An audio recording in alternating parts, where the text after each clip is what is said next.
What makes Call of Duty a great game? And if you're the person going to the comment section to type out the word nothing, then rethink your answer. And I'm not saying you have to like Call of Duty. It's completely fine if you dislike it. And I'm gonna sound like an elementary school literature teacher while saying this, but give a reason why. Explain why you don't like Call of Duty. It's completely fine to dislike it, but give an explanation why. Because I think those who genuinely dislike Call of Duty, and I'm not talking specifically one game, I'm talking Call of Duty as a whole, those who genuinely don't like Call of Duty should be able to voice their opinions rather than just trying to say nothing like the funny man in the class and have no one laugh with them.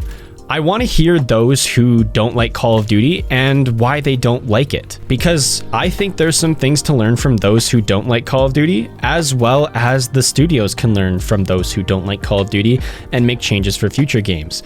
And for those who disagree with those who don't like Call of Duty, don't go down to the comment section and be like, oh, you just must suck at the game, that's why you don't like it. I think there's a genuine conversation to be had about what makes Call of Duty great. And that's what I want to cover in today's video, is what makes a Call of Duty game great. And there's tons of games from the Call of Duty franchise. Some good, some bad, some amazing, and some absolutely horrible. It also comes down to subjective taste of what you like in a Call of Duty game. And before we go in depth into breaking down what makes Call of Duty great, I call this the Call of Duty syndrome. 9 times out of 10, the very first Call of Duty you own and play is most likely going to be your favorite or favorite style of Call of Duty. For me personally, I came into the Call of Duty scene during the golden era, so Black Ops 1, Modern Warfare 2, and Modern Warfare 3, so I prefer those types of Call of Duties over the futuristic advanced movement games. That's just personal preference. And then there's gonna be people who started playing Call of Duty young and old during Black Ops 3 and Advanced Warfare, and those might have been their first games. So they prefer the more advanced movement systems where it's not so much boots on the ground compared to a game like Modern Warfare 2019. And by no means is your subjective opinion false when it comes to what makes a Call of Duty great. However, I want to focus on the things all around that are present in every Call of Duty that make it great. And don't get me wrong, Call of Duty is far from perfect and we've had lots of ups and downs. But let's break it down and get into it. There's also timestamps down below to mark out each chapter. And first, we're going to start off with the campaign. All Call of Duties to date, except for one being Black Ops 4, have all had campaigns within them. So that is something that every Call of Duty minus Black Ops 4 shares together, is they all have a campaign that tells a story. And the good thing about the campaign is it doesn't have to be connected to multiplayer. You can tell an amazing story even if your multiplayer isn't up to par with previous Call of Duties. A huge major example of this is the Advanced Warfare campaign, the Call of Duty Ghost campaign, and the Infinite Warfare campaign. All 3 campaigns, I would say, are really good campaigns. They tell a good, interesting story, and because all of the games don't follow the standard Modern Warfare or Black Ops universe campaigns we're used to seeing, they can branch out and share a story differently from what we've seen previously, especially within the advanced and futuristic Call of Duties. I'm gonna leave Black Ops 3 out of the conversation because I personally think its campaign is one of the worst, and it's also widely known that Black Ops 3's campaign is one of the worst we've seen, especially if you've played the previous Black Ops 1 and Black Ops 2 game, because Black Ops 3 had nothing to do with what happened story-wise, as well as the story is convoluted and it doesn't really make sense logically, and there's a huge amount of continuity errors that are left within that campaign, ruining the story it's trying to tell. But what makes a Call of Duty campaign good? A good story that hits all the stereotypical parts a story should have of beginning, middle, end, and all of the rising action and falling action and all of those basic literary terms, but it should also inflict emotion on the player or person experiencing the campaign. A great example of this is the No Russian mission in Modern Warfare 2. You're left sitting with tons of emotions and thoughts running through your head at the end of the mission. You're thinking, wow, that's really messed up, especially if that was real, and you make those real life connections. Also, when characters die, that you build these almost understandings of who they are as people. When they die, you feel sadness and grief. And then during moments of triumph, you feel joy and happiness. And of course, you feel triumphant. Great examples of these emotions, for example, is when Ghost gets shot and burned alive during the Modern Warfare 2 campaign. And then through all the heavy emotions you feel through that, after being betrayed by Shepard, you get payback at the very end of the campaign. So Modern Warfare 2 is a great example of a really, really great campaign story-wise. It tells a great story, it hits all the important emotions you should feel while trying to enjoy an entertainment experience, as well as the gameplay is fun. That is another huge thing that with campaigns has to be fun, is the gameplay. Yes, there are some people who like hyper-realistic campaigns, so Call of Duty campaigns might not be for them. But those who just like a casual action shooter campaign with a really good story of it, there are tons of Call of Duty campaigns that tell a great story. Black Ops 1, Black Ops 2, Modern Warfare 2, COD 4, and World at War are some of the best to mention. Also, campaigns like Advanced Warfare tell a great story of you starting to trust someone who's trying to help and fix your life and put your life back together because you were once their son's best friend. However, you find out that the person who's been trying to help you along this way is actually a bad guy, and you have to decide to do what's right rather than just let what's happening continue to go on.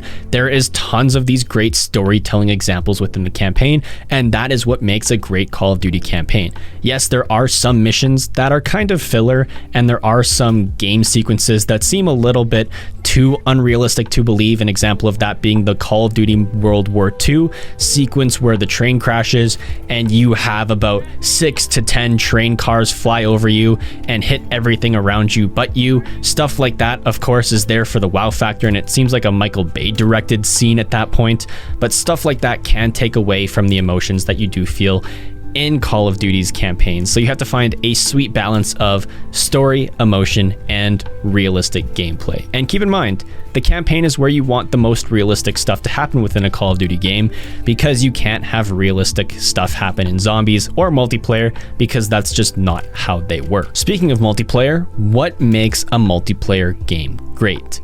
And there's a few things that carry over from every Call of Duty, and that is weapon arsenal and game modes and maps. Great maps make great Call of Duty multiplayer experiences. You could have a mediocre campaign and mediocre zombies, but as long as the multiplayer maps are incredible and fun, action-packed, and fast-paced, you have a great game. Take, for example, Black Ops 2. The zombies was pretty good towards the end, had some slip-ups at the beginning, but overall was about a 6 to 7 out of 10 experience in that field. But the multiplayer was a completely different story. A near future Call of Duty was a little outlandish at the time because we were used to the Modern Warfare, Cold War, and World War II era games. And for the first time, we went into the near future, and lots of people were worried about the future technology. However, that didn't really stop the game from being great because the multiplayer maps were fun, the game modes were fast-paced and exciting, and you had lots of weapons in every weapon category to use. The best multiplayer experiences in Call of Duty also tend to be very sandbox-like experiences. And for those who don't know what sandbox gaming is, think of Gary's Mod sandbox mode. You have huge amounts of maps at your disposal to do anything you want in. And translating that into a Call of Duty game means you have tons of maps, tons of fun game modes for different types of playstyles, and different weapons for different types of playstyles, meaning you can play how you want, where you want, when you want it. And some great examples of this are Modern Warfare 2, Modern Warfare 3, Modern Warfare 2019, and Cold War. And yes, not lots of people like Cold War, but Cold War has a good sandbox experience if you are invested into the game. There's lots of maps, lots of game modes, and lots of weaponry in your arsenal. I think Modern Warfare has the most weapons in any Call of Duty ever, so obviously that's a huge sandbox experience for multiplayer players. And whether you've noticed it or not, usually the CODs you have the most fun with have the most diverse experience in the multiplayer aspect, and that also carries over to zombies too. One thing that also makes good multiplayers is the matchmaking system. The reason the Golden Era, I believe, was part of the Golden Era was because of the matchmaking system. It was all connection based. They claim that there was skill-based matchmaking within those old games, but I highly doubt that it was even noticeable because you would have huge diverse lobbies with really good connections throughout the entire lobby because you played with players that were on the same servers as you and close to the same server location sites as you. So if you played in the northwest of North America, so Seattle, Vancouver, that area, you played against players in that area. I can't even count how many times I would be playing online with someone and that person would be from the same city or same province that I was in. It happened on Modern Warfare 3 hundreds of times where people would have the clan tag of something that was from my local area. And it was like, oh, hey, are you from here? And it was like, oh yeah, I'm from this location. And that's how you knew it was connection based rather than skill based matchmaking based. And within the recent Call of Duties, its skill-based matchmaking has taken over and it has been not very well received by the community. Great examples of this is Cold War and Modern Warfare 2019. Think about how differently these games would be perceived if there was connection-based matchmaking rather than skill-based matchmaking. I thoroughly believe that if the SBMM wasn't super strong within Cold War would feel like a Black Ops 2 multiplayer experience. At least that's what it feels like for me. I've played so much Cold War that I've gotten so used to the map and the spawns that regardless of how good the players I am playing against are, I always tend to do really well and have fun in the game. Very similarly to what Black Ops 2's experience was like for me when it was just fun first and then competition second. And what sucks for Cold War is unless you put the hours in and have grinded the game like crazy, it's super hard to have that experience. And I know because when I first started playing Cold War, it was aggravating because I didn't know the spawns very well. I didn't know the maps very well. I was working on the DM Ultra Camo grind and I was always put against people that seemed like they were trying to join the CDL, which makes the game experience not fun. And what sucks with Modern Warfare in 2019 is it's the same thing. Until you've put in hours and hours and hours into the game, that SBMM hits you harder than a freight train. So I think Modern Warfare 2019 and Cold War would be some of the two greatest Call of Duties in existence to date. Even compared to some of the ones from the Golden Era, these games would be right up there if it was connection based over SBMM based. And for those commenting about personal game preferences for multiplayer and what type of maps you like and what type of styled guns you like, I don't really want to dive too deep into that because that's mainly a subjective view. But on that topic, as I said earlier, the more diverse the experience, that tends to be the better experience out of them all. And finally, we will be talking about zombies/Spec Ops. I don't really want to focus too much on Spec Ops because I honestly don't think Spec Ops makes a Call of Duty game great. If a Call of Duty game is great and it includes Spec Ops, it is because it has a great multiplayer and campaign.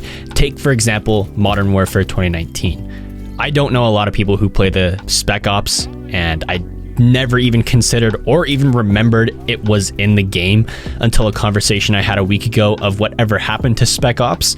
But Spec Ops, like Modern Warfare 3, was good with survival, but once again, Modern Warfare 3, really good multiplayer and a okay campaign. Same with Modern Warfare 2, okay Spec Ops, great multiplayer, good campaign. So that leaves us with zombies. What makes zombies good? Well, sticking to the original formula has always worked for Call of Duty, and those who follow the original formula are the most successful. Those being World at War, Black Ops 1, Black Ops 2, Black Ops 3, Infinite Warfare, and Cold War.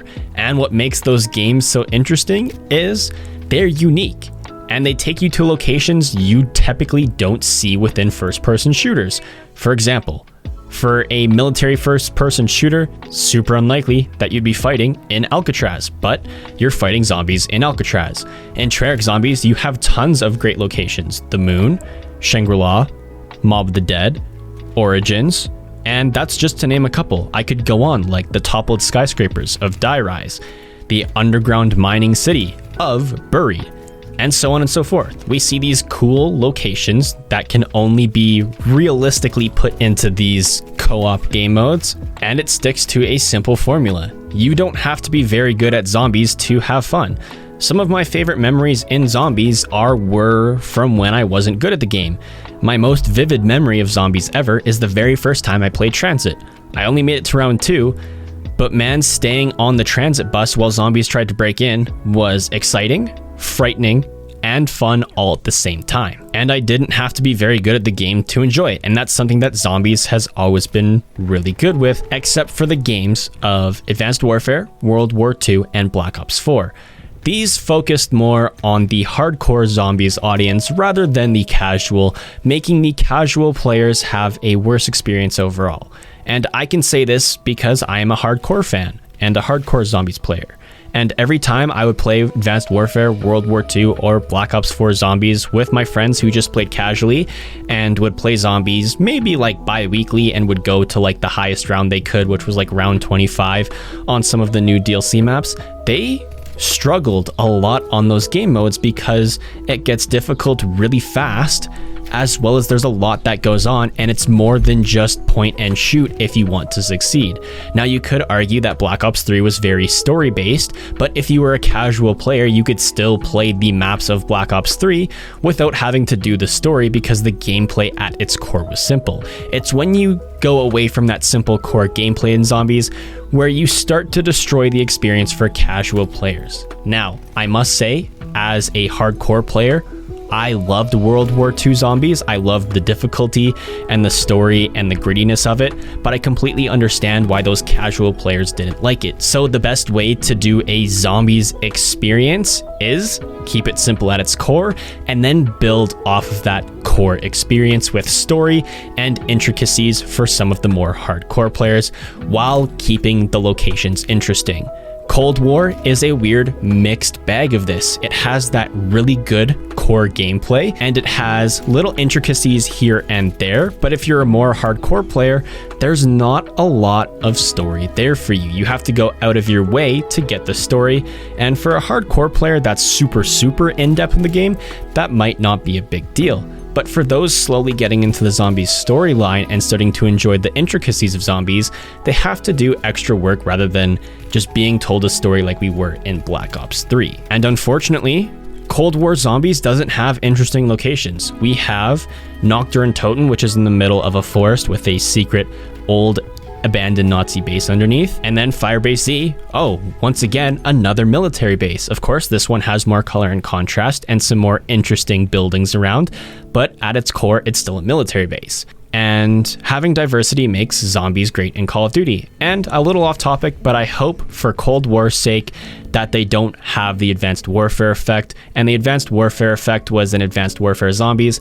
Every single Zombies map took place at an Atlas military facility, and Cold War looks like it's going down the same route, where every single map is going to take place during some sort of military conflict with a military facility, rather than some really intricate and interesting locations. Anyway, that's my personal opinions on what makes Call of Duty great. Let me know in the comment section down below what you agree or disagree with and what you think makes Call of Duty a great game or a great experience. And as I said at the beginning of the game, not every game is great. There are some outstanding games and there are some more forgettable games. Anyway, leave a like if you did enjoy, dislike if you didn't. There's no hard feelings. Subscribe for more videos in the future. Check the top link in the description for the Discord link if you guys want to check out the Discord and hang out with us. Anyway, I'm about to head out, and if there is one, I'll see you in the next one. Peace.